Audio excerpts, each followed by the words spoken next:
If you have this mastery of the whole parliament, mastery of the NRM infrastructure, mastery of different institutions of state and society, that this can create potential for Museveni to fear you. But how in the first place did President Museveni allow her to accumulate all this power? She accumulated it because she was doing his bidding. Anita Among would never have accumulated that amount of power if she was not helping Museveni achieve his ends.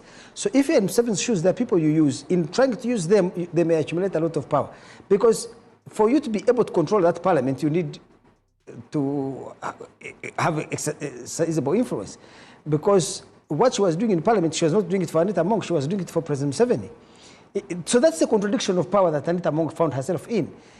What she was doing in the house was to achieve Museveni's ends. But in trying to achieve Museveni's ends, she accumulated a lot of influence. That influence became a threat to her boss.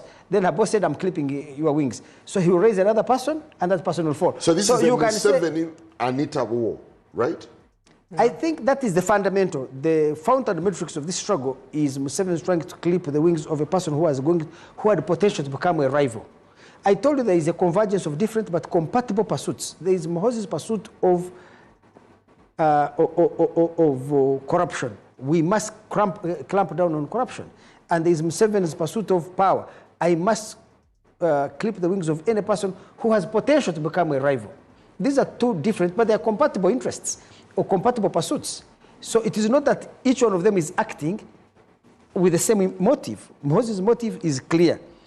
Ostentatious display of luxury and wealth by a public official is unacceptable. Yeah, but why should he be the one pursuing people who have accumulated? We have systems, we have institutions in place. Well, let me tell you, first, actually, I'm happy you have come to that. That's the point I was trying to raise earlier, that there is widespread frustration in Uganda with the conduct of politics in our country. And Muhoozi's actions have generated mass excitement. People are so happy in Uganda. And I'm telling you, you'll be surprised. I'm listening. You can do a poll right now. Muhoozi is the most popular human being in Uganda. I need to zoom out on the reaction of all. Yes. I think right now Muhoozi is the most admired public figure in Uganda because they feel he has slain a beast of corruption. So if you're blind to that fact, this country one of these days, and its democratic institutions will collapse on our heads without recognizing what has happened.